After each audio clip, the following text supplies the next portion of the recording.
We've all heard of the Good Samaritan, obviously, but not many of us have heard about the Bad Samaritan. And I love how the way that The Chosen did this in season 2, episode 1, where they took Melech, who is an unknown character, and they took him out of this story in the Bible and really made it a really interesting kind of flip on the story that we know and love of the Good Samaritan. So let's dive into this. I would love to talk about this. There's a couple of different unique moments in here. So let's just break this down and talk about the Bad Samaritan. Here we go.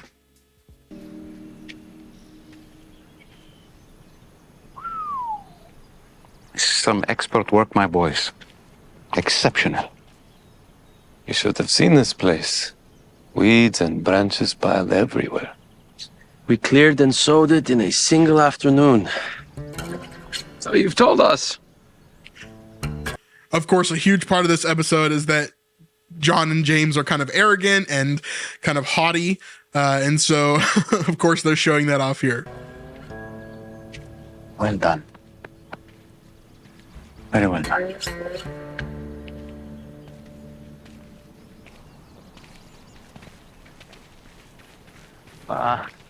What are we doing here, Rabbi? This is where we'll be dining tonight. Someone lives here? You must be Melech. I am. You're the teacher. I'm Jesus of Nazareth. These are my students. I will say, I do love the terrain that they do here, especially in the fields and stuff, where there's like a bunch of rocks everywhere. However, in this region, they're probably more black basalt stone. Well, I guess, no, they'd be in Samaria. I don't know. I do like the rocky terrain. That's what I'm saying. It might be more volcanic rock, but that's more towards the Galilee area normally. But anyway. I believe I owe you a debt of gratitude. I would bow, but as you can see... It's John and Big James here that put in the sweat. You own the field? I do. We thought it was for travelers. Okay, so spit it out. What's the catch? Catch? You don't know me from Adam. You're a Jew. You come all the way from Galilee to preach in town.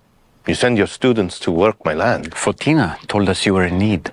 She told me all about you. So what do you want from me? I don't have any money. I can't make a donation to your ministry. Can't even feed my family. That's what I want. What? I would love for you to share a meal with me and my friends. Yeah, I'm really so very sorry, but we don't have any food. Not even for ourselves. We've got that covered.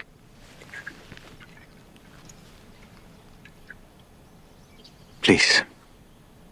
We would be honored.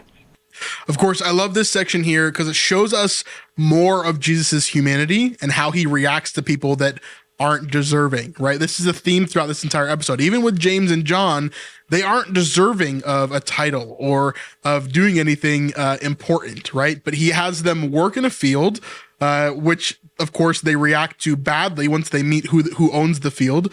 Then later on, when they are trying to basically rain down fire on these people that are mean to Jesus, of course, they get the nickname Sons of Thunder, which kind of brings them to where they are now. But I love this episode even here where he's showing like, hey, I desire mercy, right? Not as much as sacrifice, right? Like kind of showing here that love is more important. Having people come into the fold who are not worthy is more important than judging every single thing that they do or the person that you believe them to be. And so I love this little moment here. The boat almost flipped. Then the net strained so hard, I thought my arms would come out of their sockets. And James and John took their sweet time coming to help us. Yeah. So you can see James and John are still pouting. They're super mad that they just helped out this Samaritan guy because they're ultra racist, essentially. Throughout this entire episode, you can see that they are, they're not happy with anybody that's a Samaritan. They're very, very racist towards them.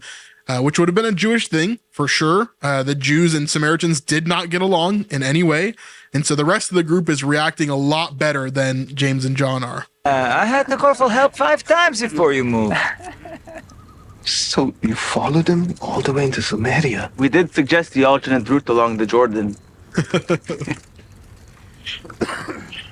You didn't think could be dangerous for you? Of course.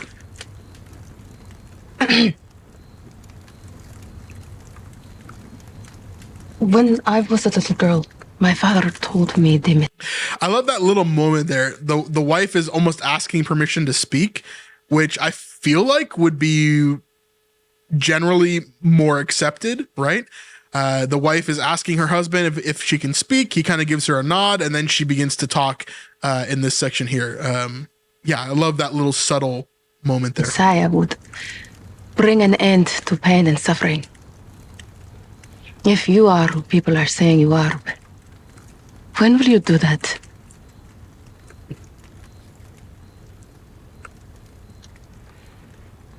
I'm here to preach the good news of the kingdom of heaven. A kingdom that is not of this world. A kingdom that is coming soon. Or yes, sorrow and sighing will flee away. I make a way for people to access that kingdom. But in this world, bones will still break. Hearts will still break. But in the end, the light will overcome darkness. Love that line there. Obviously taking from the scriptures as well. I have overcome the world, right? And I love that line. Bones will still break, hearts will still break, but in the end, the light will overcome the darkness, which of course leans into this episode, which is all themed around the Gospel of John as well. John's Gospel talks a lot about light and darkness, using that metaphor, right? Which Jesus uses here as well.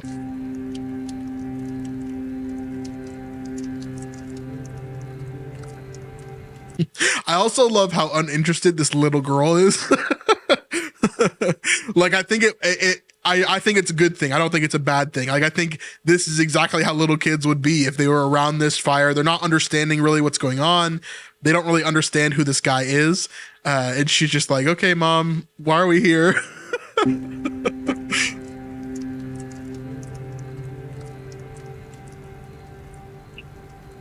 Speaking of broken bones, what's the story? I fell off a horse. I didn't see a pasture. It wasn't mine. I love this interaction because Melech is like, he's trying to explain the situation without explaining the situation, and Jesus is just poking and prodding him because he already knows what's going on, and you can see Jesus just pushing the conversation towards where he knows it needs to go. I love this writing here. It's very good. Ah, a friend's horse. That's always dangerous. No, not exactly. Oh. Look, you've already done so much for me that I didn't deserve. Come, Rebecca. It's time for bed. Yes, say good night to your new friends.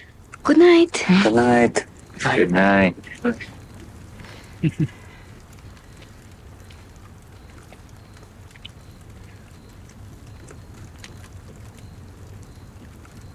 If you knew who I am, you would never have helped me.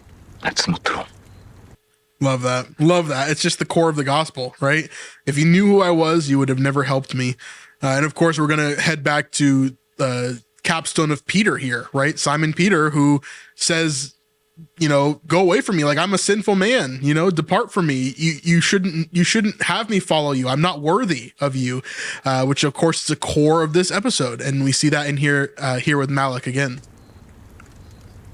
This is what we Jews do. We tell and listen to stories. How stories connect us. Tell me your story.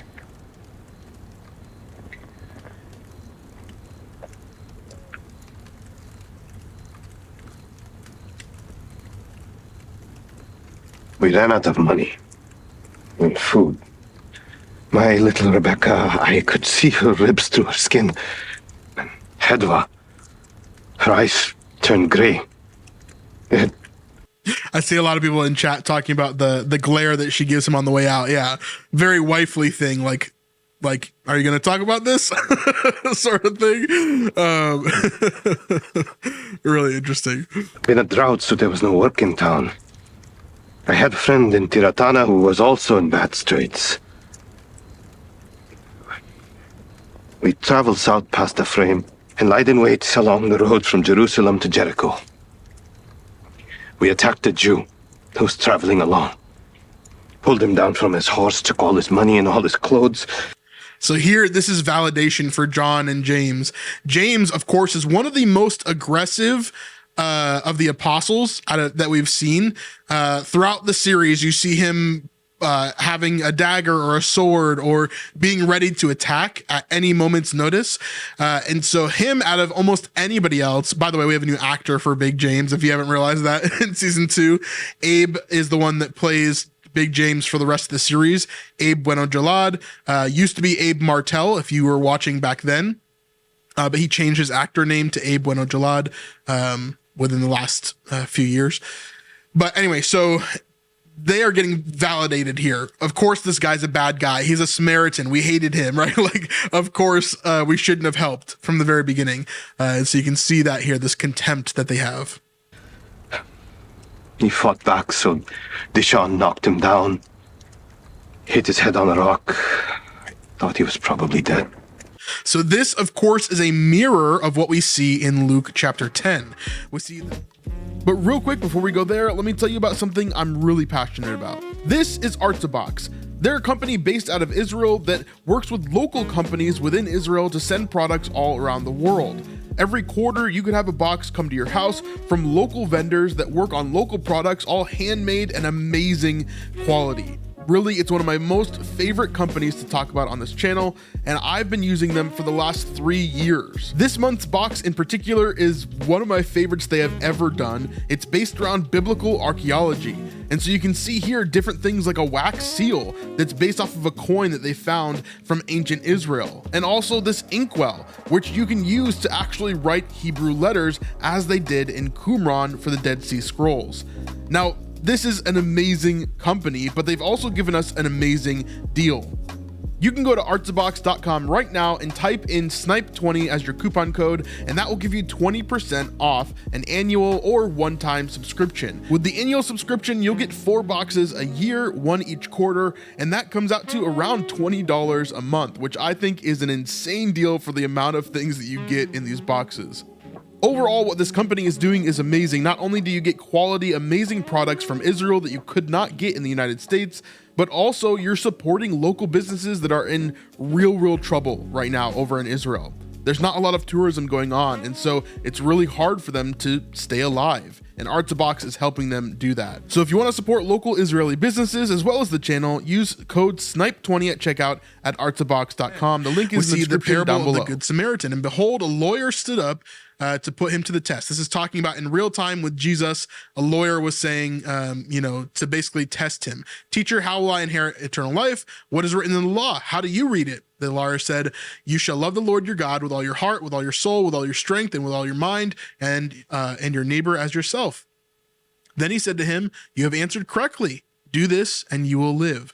And he continues on. A lawyer, by the way, is most likely a scribe from the temple or someone like that. This is a teacher of the law, essentially, not a lawyer like we think of a lawyer today, not someone who's like fighting in a court of law. Well, it is a court of law, but it's a very religious court of law, I should say. But he, desiring to justify himself, said to Jesus, and who is my neighbor? So then Jesus goes into this discourse. A man was going down from Jerusalem to Jericho, and he fell among robbers who stripped him and beat him and departed, leaving him half dead. Now, I wanted to go to Google Maps because Google Maps is the best, and we always talk about that. If we are going to Israel and we are talking about this journey that's going on, we see Jerusalem is right here. Then we also see up here is Jericho. So why does it say go down to Jericho? Well, in the scriptures, anytime you're going to or from Jerusalem, you see Jerusalem as the highest place because it's the highest elevation place in the land, essentially. It's on top of the highest mountain in the highest area in Jerusalem, in the Israeli area, okay? So especially this area, you see a large mountain range that comes all the way down here, and Jerusalem is right smack dab in the middle of that mountain range on top of these mountains, okay? Jericho is all the way down near the Dead Sea, close to one of the lowest cities on earth, okay? So you're going from a very high place in Jerusalem to a low place in Jericho. So anytime you say you're going to Jerusalem, you say, I'm going up to Jerusalem, or you say, I'm coming down from Jerusalem, okay? So in Luke, we see that same thing here. He's going down from Jerusalem to Jericho, and he fell among robbers who stripped him and beat him and departed, leaving him half dead. Now, by chance, a priest was going down that road, and when he saw him, he passed by the other side. So likewise, a Levite, when he came to the place and saw him, passed by to the other side. But a Samaritan, as he journeyed, came to where he was, and when he saw him, he had compassion. So in the realistic history of the Bible, we do not know if this is a real story. It seems like this is just a parable that Jesus is using to teach. However, in the show, this becomes a true story that not only is a parable that Jesus uses to teach, but it's a real life thing that actually happened. And of course, this is very plausible because if we look at Google Maps again, this road from Jerusalem to Jericho, we see Jericho over here, Jerusalem over here. This would have been an extremely dangerous traveling area to go. The roads that were here have a lot of winding roads around mountain passes and different things in the valleys all the way through to Jericho. Not only would the journey have been treacherous because of the distance you'd have to travel and the supplies you'd have to bring with you, but also there were robbers that would just sit along the side of the road. And they would hide in the thickets and the bushes and the wadis kind of in the area around the roads there. Then they would pop up and rob people throughout this entire area. This is a very common thing that would happen. So that's why Jesus is using it as a parable here. And so obviously Jesus starts talking about this parable. In the show, we see it play out from the other aspect as the robbers are attacking this poor Jewish man who is going over to Jericho, and we see the outcome here. The Sean was to take the Jews' belongings and sell them to bond traders in Anathoth. I was to ride north and sell the horse at a Roman outpost. So here he talks about Anathoth, which is a different name today. It goes by Alman right here. So this is Anathoth. So he was going to take the Jews' belongings somewhere in here in this journey from Jerusalem to Jericho, and he was going to go to Alman or Anathoth in this area over here, this city, to sell things, basically. But I wasn't on for 10 minutes when she reared up, threw me, broke my leg. I had to crawl on my elbows and forearms to the nearest town and beg for a ride back to Sychar, worse off than before.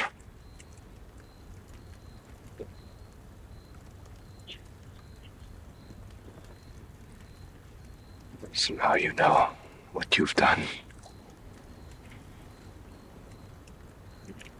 The kind of man you've helped. And this must have been recent as well, right? As we can see, his leg is still completely destroyed, and they have no money and no food. So either someone's been helping them for the last several months or whatever long, or this happened recently and they're still really struggling to get by because of his injury on top of not being a successful thief. Every day, I think about that Jew. Naked and alone. On the road, possibly dead. I could be a murderer. He didn't die.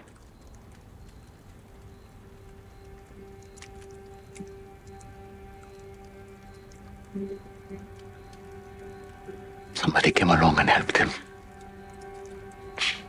How do you know? Melech. I know. I promise you, he did not die. So, like I said, they're using this as a real story in The Chosen to kind of share with this Bad Samaritan here.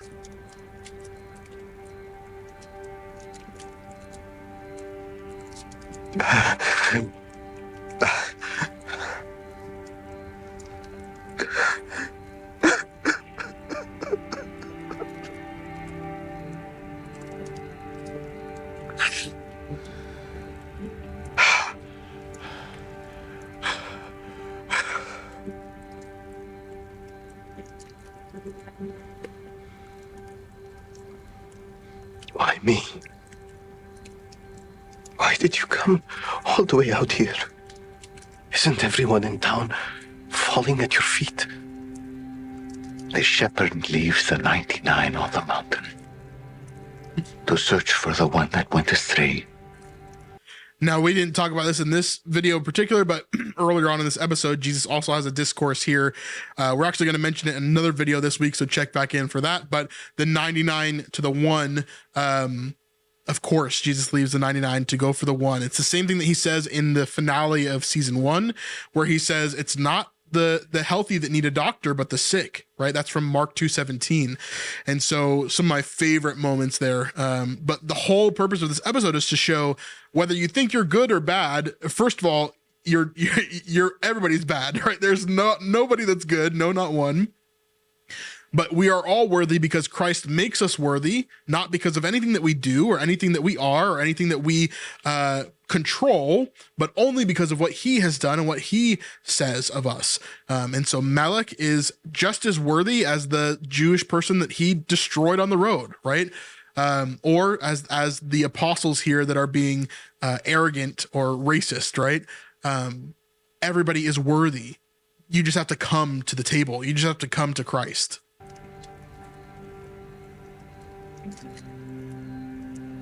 What do you want? Believe my words. Return to synagogue. Search Torah. I never learned to read. And listen to the word read aloud. And let it affect your heart. See what happens. And then what? Tell others. You know the crime I committed? In cold blood? You'd help someone like me? He would.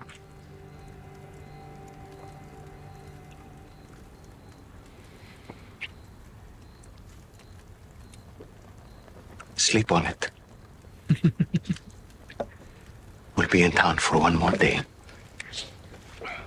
So this is connecting to scripture as well. It says in the scripture, in particular, when they're talking about the woman at the well, it says that he was only in Sychar for 2 days. So this is the first day that he was there. Then the second day is coming up in just a second. And so, yeah, I love that. Those small little connections to the scripture. I love those. Even though most of the other timeline for The Chosen is really jacked up. But that's a win. That's a win right there. She is asleep. We better go back into town before it gets too late. Yes. We never know what sort of men may lay in wait along the side of the road, huh? Too soon? Of course, too soon. A lot of people got upset about this as well because it's a very modern saying, right? But of course, the whole entire show is being modernized in everything, in a lot of the aspects anyway. And so I think it's fine here. I think it's hilarious. You told him. I think he already knew. May I? And here, of course, is probably where Jesus is healing Melech, and doesn't find out until the morning. Sleep well tonight, my friend.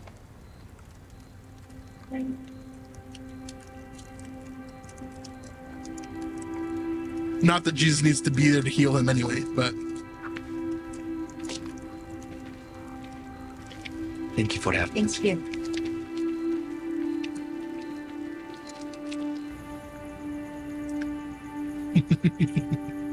and in this small moment, I'm going to leave in here too.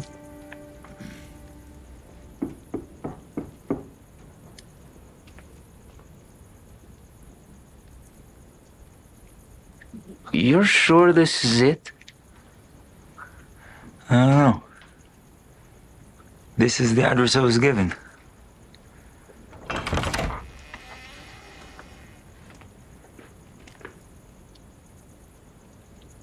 I'll be honest up front. I only have 5 extra bedrooms, and 2 of them are drafty.